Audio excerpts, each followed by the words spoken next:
The next part of the process in working on your outline is a super exciting one. It's the books to read, quote, and reference within your book.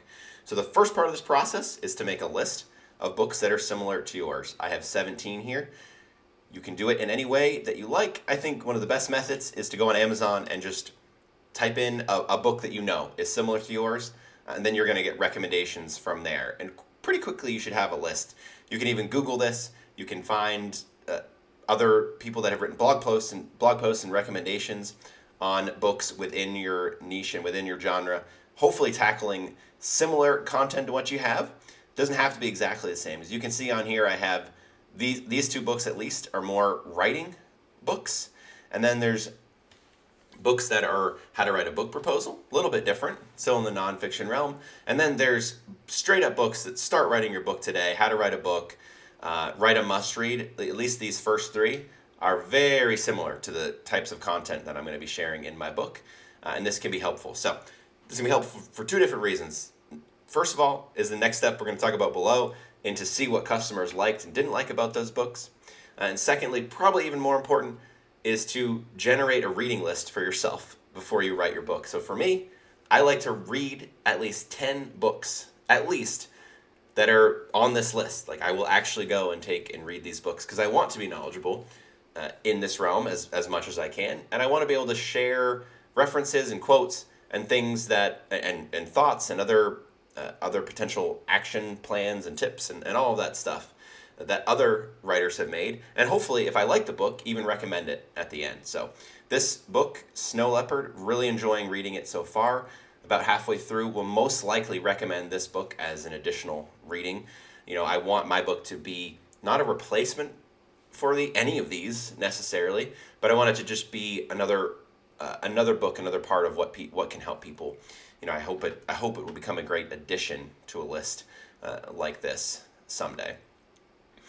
But first of all, go through and make your list, and then, you know, start thinking about which ones you may even want to purchase and read, and then go to the even more exciting next step here, is thinking about what customers liked and didn't like about the books.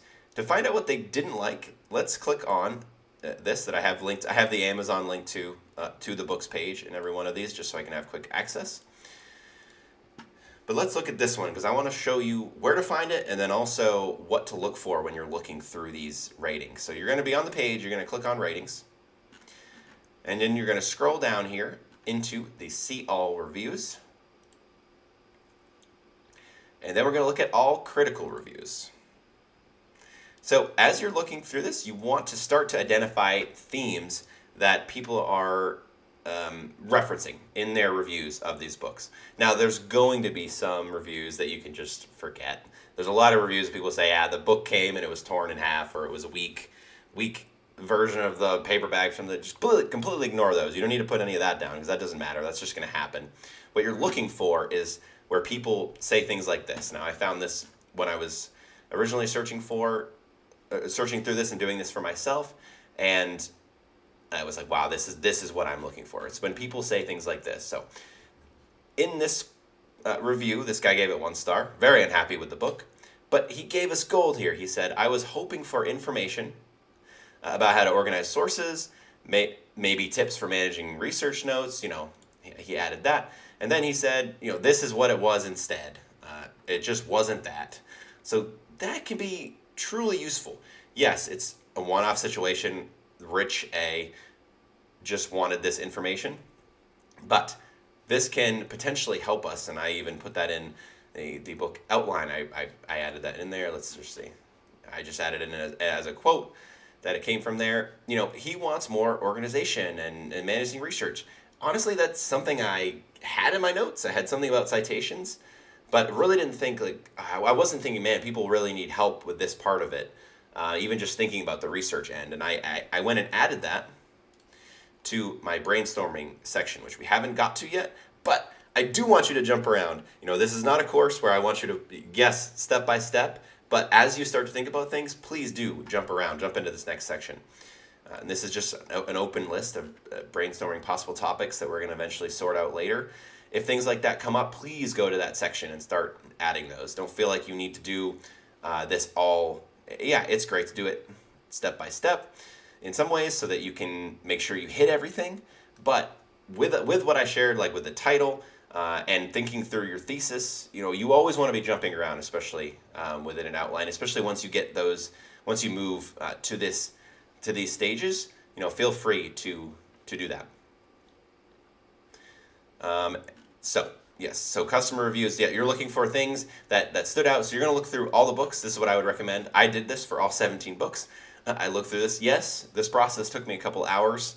It was not a quick process, but it's huge and very important for, at least for me, for thinking about how to create a solid outline that's making sure you're hitting all ends and thinking of all the different parts of what you want to talk about and making sure you're not missing anything. You can definitely choose not to include something, not to include certain pieces of content, but that's the key. You want to choose not to include it, not forget it.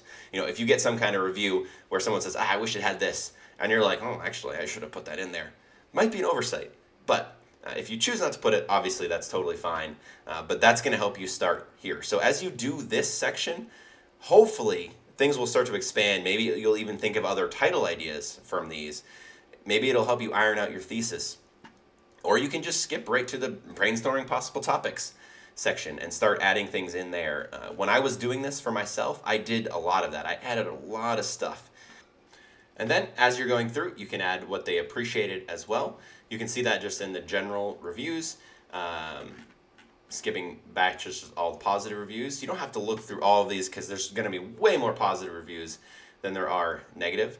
But you can look through these. You can look through them a little bit and see if there's any themes or anything that you might be missing. It's not something you may want to take 10 to 15 hours going through, that's how much it would take you to look through each of those, each book's positive reviews, most likely. But see if there's anything that sticks out you might want, it just feels of note. There are people that will give pros and cons of the book, and that can be particularly valuable to take their pros and take their cons as well, and things like that pop out to you. So just have a look at it and look through it briefly. But otherwise, do this process, and like I said, go through and just be open with jumping from section to section, and good luck.